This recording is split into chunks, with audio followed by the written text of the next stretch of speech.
What is going on, guys? Welcome back to another video on the SuperSquad Channel, where boy do I have a diecast haul for you guys. These are some pretty great diecasts we got here. Half of them are brand new, the other half are used, but still in pretty decent condition, to say the least. And let's go ahead and get the ones that aren't out of the packages, out of the packages.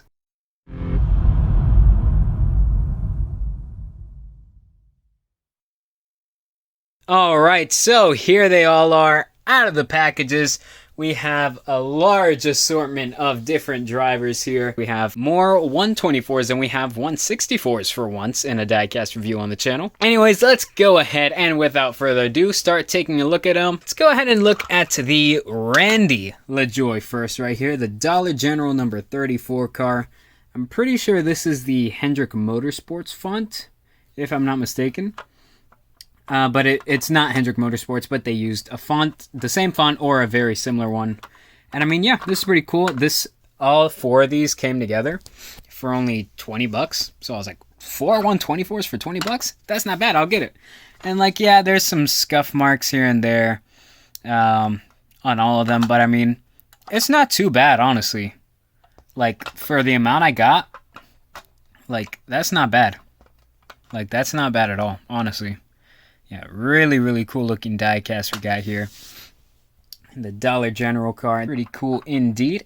And it is also Corey LaJoie's father, so that's pretty cool. Got my Corey LaJoie right here. And yeah, that was pretty cool. And let's go ahead and move on to the next diecast. Alright, so next up we have Blake Fees. I'm pretty sure that's how you say it. This is Busch Series number 5 Lowe's car. So yeah, this one and the Denny Hamlin one are probably the two that are in the worst condition out of them all, I'd say. Or, well, the Randy LaJoie one was in the best condition. That's clear. But obviously this one's not in as great condition. But I mean, I think I can fix it up with a little bit of paint. I can definitely fix that up. I've done stuff like that before with other diecasts, with other cars in general. Like, that's something I used to do a lot when I was little, was like customize my Hot Wheels and like get details on them that weren't there, like that weren't colored in. Like sometimes like the grills were like red when they shouldn't be, like, you know, they should have been like black or silver. Or I just customized them to look like cars from the Transformers movies. I'll actually show you guys a few examples in a second here. But yeah, really cool diecast. This is the first Lowe's car that I have that is not driven by Jimmy Johnson. And I mean, this 124 that I do have of Jimmy Johnson in a Lowe's car is also like half SeaWorld, and it's mostly SeaWorld, honestly. But yeah, this is like my first like main primary Lowe's car in 124, so that's pretty cool. I'll just have to do a couple touch-ups with paint, but I mean, it shouldn't be too big a deal. Yeah, really, really cool looking car. Great paint scheme. Let's go to move that out the way. Go ahead and show you guys those Hot Wheels I was talking about. All right, so this is a Camaro that I turned into Bumblebee from Transformers 4. That like opening, like I think the first half Bumblebee looked like this in like the Transformers movie, Transformers 4. So this car used to be red, white, and blue, and I turned it into black with the yellow front and rear spoilers. I also added the rear tail lights, so you know, little things like that. And then just another example, the grill on this Camaro here and the lights were never silver. I had to paint those in myself. So yeah, just little things like that. Like I can do those little fine details, that's fine. If I can paint this picture of Chase Elliott, then I'm pretty sure I can do some touch-ups on some of these diecast. So without further ado, let's go ahead and move on to the Denny Hamlin diecast now. The worst damage to this one is probably on the right side number, you can see, and the roof number, you can see it scratched through there. But I mean, again, it's not terrible for like $5 each. That's not bad. It's not too bad.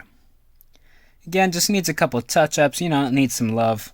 I can get some orange paint there, fix those little chip marks. That should not be a problem at all. But yeah, really cool paint scheme. I don't have any Denny Hamlins that are newer than 2017. Like, this is the first Denny Hamlin diecast I have, and it's the oldest one I have, so finally have something a little older. Even though Hamlin's not even one of my favorite drivers, it came with it, so, you know, it's pretty cool. And it's one of his earlier cars. It's from 2007. This one was from 2005. I think this one was as well. And then this one was 2007, I believe. But yeah, pretty cool to have all of these diecasts right here. Yeah, this is a classic Denny Hamlin scheme from back in his early days.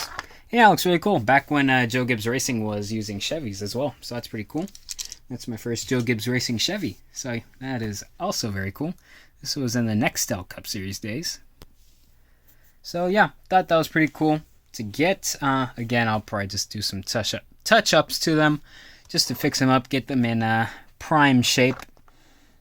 A little scuffing on the FedEx logo, but again, that should be easily fixable. And yeah, maybe I'll do an update video after I fix these guys up. But who knows? Let me know in the comments down below if you want that. And without further ado, let's go ahead and move on to the next one. Alright, so next up we have the Kurt Busch Dodge Challenger. Sponsored by Kurt, because you can't have Miller Lite on a car. Hello. But yeah, this is a pretty cool one to have. This is my first Kurt Busch from when he was at Penske. So that's also pretty cool as well. The only Kurt Busches I own currently are from his Stuart Haas and Chip Ganassi days. So it's pretty cool to have. I want to get his old 97 car. That'd be a cool one to get. But yeah, really, really cool to have this one. I love the Dodge Chargers when they use them in the Cup Series. Like, this is my favorite body style for the Dodge. Like, it looks stupid, but it looks cool at the same time. I don't know. Yeah, really cool. Sponsored by Kurt everywhere. It's got New Page, Mobil 1, Jasper, Penske, Mobil 1, Dodge right there. I do have something to compare it to, and it's another car sponsored by the driver, Rusty. So we have both child-safe Miller Lite cars right here. So that's pretty cool. We got the Rusty Wallace one and the Kurt Busch one. I gotta say, I do like this one better. Although I did get this one for free. Like, completely free. So this one's got some brownie points for being completely free. But I think I do like this one better. It's also got the colored rims. It doesn't quite match the same color as a car, but I'd say it's close enough. Yeah, really cool to have both of these. But even cooler to have this one because it's a driver that I actually still see racing today. You know, I never saw Rusty Wallace race. I never saw Terry Labonte race. I never saw Randy LaJoie race. I've seen Kurt Busch race, and I've seen Denny Hamlin race. So it's pretty cool to have these diecast. And now let's go ahead and move on to a guy that I've never seen race. Alright, so here we have a Terry Labonte Kellogg's K Essentials 2-pack that came with the 124 and the 164. And let me just look over this 164 really quick. Do you guys see the amount of detail that they put into the rims right here? They even have the little red, like, pinstripe. Like, I've never seen that before on a 164. Like, never. Why can't they always do this? Like, it's not such a huge detail, but it's just big enough a detail that, like, if you put it on the diecast, it just makes it so much better. Like, oh my gosh, bro. And I mean, I got this because of the paint scheme, and I do not regret it at all. Oh, I never knew Advanced Auto Parts sponsored. But yeah, this is, oh my gosh, bro. This is a great paint scheme. I love it. Like, this is like the serial Rainbow Warrior right here.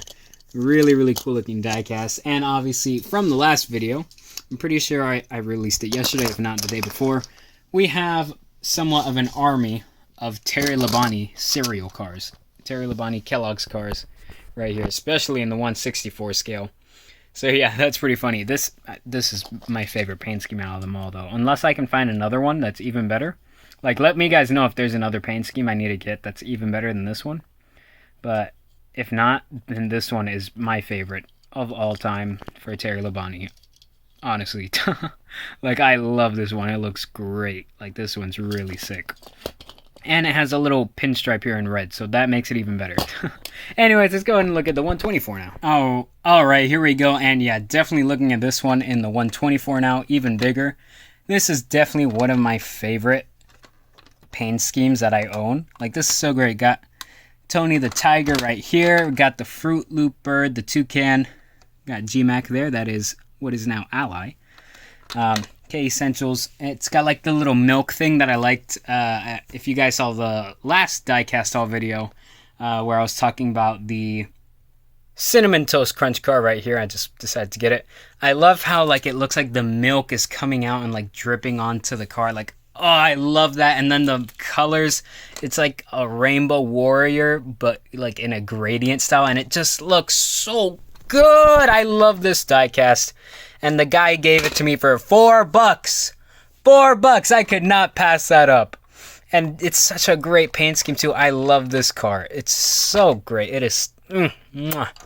I love this car. It's got nice detailing on the undercarriage too. Really cool. And actually, I forgot to show you the undercarriage of this one because it's also got some painted detail on it as well, which is really cool. I wish they would still do that. But, oh well. Can't change what Lionel's is doing. Making diecast cheaper and less well made. Ah, man, I wish we could go back to these days. Like, I wish I was a NASCAR fan back then. I wish I was born back then because these were made like before I was alive probably. Bro, these diecasts are so good. I love all these old diecasts. They're so awesome. So cool to have these. And we've still got 3 more to take a look at. Alright, so first off, let's go ahead and take a look at this. This is Steve Park's 2001 Pennzoil car for DEI Racing, or DEI Incorporated, I should say. Yeah, really, really cool looking car. I love the Pennzoil car from Steve Park. Such a great looking paint scheme. It's nice, simple, sleek, but yet so great. Much better than the regular old Pennzoil cars nowadays. But still, like, bro, it's so great. Like, they seriously downgraded. Like, a bunch of schemes have downgraded. Like, if it's like the same sponsor from back in the day that's still sponsoring, most of the time they've downgraded in the scheme quality. Because, I mean, this one's just great. It's nice, simple, sleek. It just works. The other ones are just boring. And, I mean, like, this isn't how it actually looks. I added the red roof rails and the red rims because I didn't like how it looks. Like, I got this when I first became a NASCAR fan, so, like, I ruined it. But, I mean, honestly, it looks better, but I ruined the diecast because now it's not, you know, like how it should look. But, honestly, I like the red rim look better. Like, just look at the difference between these two cars. This one, so much better. So much better. Only way to like improve this one maybe is either give it yellow or red rims, maybe. I still like the black though, but like if I could see it with red or yellow rims just to see and compare, I don't know. But yeah, this is definitely so much better. I love this diecast. Looks really cool. And let's go ahead and move on to the next one. Alright, so next up, this one came with it. It was a 2-pack from Pennzoil and Napa Collector's Edition. This is Michael Waltrip's 2001 Napa Auto Parts Chevy Monte Carlo. This one also looks really cool. I love this Napa car. And once again, the quality of the paint schemes has gone down. I loved it when the Napa cars were primarily blue, like 60% or more blue. Or no. 50% or more blue, and then 50% or less yellow. Like, blue and yellow is the way to go when you make a Napa car. Don't put so much white. You can put a little bit of white, but don't put too much. And also add some red accents in there too, as, you know, they're a part of the Napa logo. The little red line, the dash underneath. Like, such a great looking car. I love it. Looks so cool. Like, the only red on, like, Elliot's cars are, like, in the outline of his number, which kind of sucks. Like, I wish they'd add it just somewhere. Like, they did it for 2017 and 2016. Like, they had a little bit of red. But ever since then, they took it out, and I've been really disappointed. Yeah, such a great car. We can go ahead and compare it with one of the newer Napa cars. This is, I believe, 2004. And, I mean, just look at this. The quality already diminished. Like, it still looks pretty decent, but I mean, look at this one's just so great. I love this one. This one's not like terrible. Like, it's not terrible, but this one's just so much better. So glad I have this one in 164 now, and I actually do have it in 124 So now I have the complete matching set right here, the 124 and the 164 right here. Looking really awesome together. Really, really cool. And now let's go ahead and take a look at the last diecast. And if you're starting to notice the trend, I did it on purpose. This is Dale Earnhardt Jr.'s 2001 Budweiser car. So this one's really cool. I'd never had a 164 Dale Jr. Bud car. I've had the Dale Earnhardt Jr. car, but I never had the Bud car in 164. And this was a pain in the butt to take off of the stand. I'm going to show you guys a picture. I had to break that thing. I had to cut it. I had to smash it to be able to take this car off from the stand. Like you can see, like it was nailed in and it had one of those screws. No one has that shape screw. It was a triangle. Who has a triangle? Yeah, so I was finally able to take it off. And a cool thing about this one is that the hood does open up and you can see the engine inside, which is pretty neat. And yeah, really cool to have this one. Got Budweiser.com. Really nice paint scheme. Love the Dale Jr. Bud cars. Always looked great. And this one is no exception. And I showed you earlier, this is the, I think this is also 2000, maybe 4, 7, something like that. Somewhere around that area. Somewhere in the early 2000s, maybe mid 2000s. Yeah, really, really cool diecast right here. This one I actually got before I was a NASCAR fan. This was one of the few that I owned before I actually became a NASCAR fan. So that's why it looks old and worn out. The number looks pinkish instead of white. So I'm glad I finally have a brand new one right here. Looks really nice. It also has rubber tires, which is really cool as well. And you can remove them, which is also really neat. That's a nice feature when you can take off the tires, the rubber tires from the 164s. And I do have the 164 of it as well. Forgot to dust it off. Whoops. But yeah, got the matching set for these two now, which is also really cool. I'm missing the matching set for Steve Park. I could not talk for a second. I have no clue why. But regardless, it's still really cool to have these diecasts right here. Oh, bro, that looks so cool. I love having matching sets of diecasts. I think it just looks so cool when you can put the big one and the little one right next to each other and get it at a cool angle like that. Oh, so great. And now I have, at least in 164, the complete collection. Let me grab my 2001 Dale Sr. that I've had for a good while now.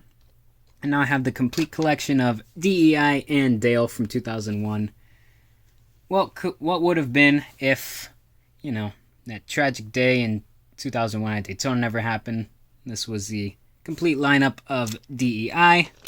And then the team owner right here, Dale Earnhardt Sr. I've been wanting to get this collection complete for a while. And I was just going to get these three since they were the three up front. Right before the incident happened. But I was able to find the 2001 Michael Waltrip that actually came with the Steve Park one. So I was like, oh, that's perfect. So I went ahead and got it. And I'm so glad that, like, both of these came in at the same time. Like, I did not intend for that to happen. Like, I ordered them at completely 2 different times, and they came in on the same day. So, I mean, that's fate or something. And I don't have the 124 Steve Park, but I do have the 124s of all the rest of them, as you've seen earlier. Let me grab them right here. And yeah, we got the matching set right here. Missing the Steve Park one. It's not a requirement because, like, these were the main 3 I was going for. But if I do end up finding one for a good price, I will go ahead and get it just to complete the collection. And yeah, really, really cool to have all of these. Let's go ahead and put them in that, like, cool angle like I was talking about earlier. There we go. That looks awesome. Wow. I love that. Yeah, so I really want to get the Steve Park 124 now just to, like, complete the set. But yeah, that's really awesome that I was able to find all of these and for really good prices as well. Like, I did not want to overspend just because I don't have the money to be doing that. So I'm really glad I found them for, like, really, really good deals. Probably from people who don't know what NASCAR is or the significance of the drivers. So yeah, that's really cool that I was able to get all of these. But yeah, that's all the diecast for today. If you guys enjoyed this video, please don't forget to like, comment, and subscribe. And as always, I will see you all in the next one. Take it easy, and bye-bye.